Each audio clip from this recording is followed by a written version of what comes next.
ملګرو سلامونه. پرون په سنټرل کورم کې او په وادي تیرا کې یو ځل بیا ریاستي ادارو خلک وژلي دي.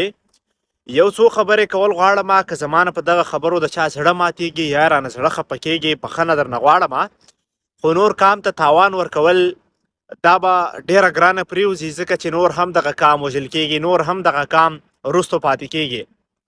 یو خبره ده چې دلته کله په سنټرل کورم کې یا په تیرا کې خلک ووژل شي، نو دغه د باړې چوک تاسو ځان ته خوښ کړی دی، دلته روځئ، احتجاج وکړئ، جذباتي خبرې وکئ او نوره کیسه ختمه کوئ، یا د حکومت سره ډیل وکئ یا تاسو ته لږې شانتې پیسې میلاو شي.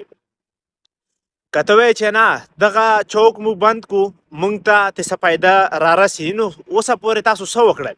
زما تر خیال د زرو نه زیات احتجاج تاسو وکړل، تر اوسه پورې څه وکړل؟ چاته مو انصاف ورکړلو؟ او که تاسو وایئ چې نه موږ څه وکړو، نو زه درته دا وایم چې دا وکړئ چې نور پښتون قام ته دوکه مه ورکوئ، تېر شه د دغه احتجاجونو نه، پرېږده چې دغه پښتون قام وژل کېږي. دویمه خبره ده چې تاسو وایئ چې سهیل اپریدی زموږ خپل وزیر اعلی دی، قبایلي وزیر اعلی دی، او پخپله یې هم دا ویلي و چې زه به نور د اپریشن اجازت نه ورکوم. نو وزیر اعلی صاحب ستا سترګې او غوږونه کولاو کړه او دا وګوره چې په سنټرل کورم او په وادي تیرا کې یو ځل بیا د خلکو قتلیام شروع دی، او ستا په شتون کې چې ته وزیر اعلی او ستا په شتون کې لګیا دي خلک وژل کېږي.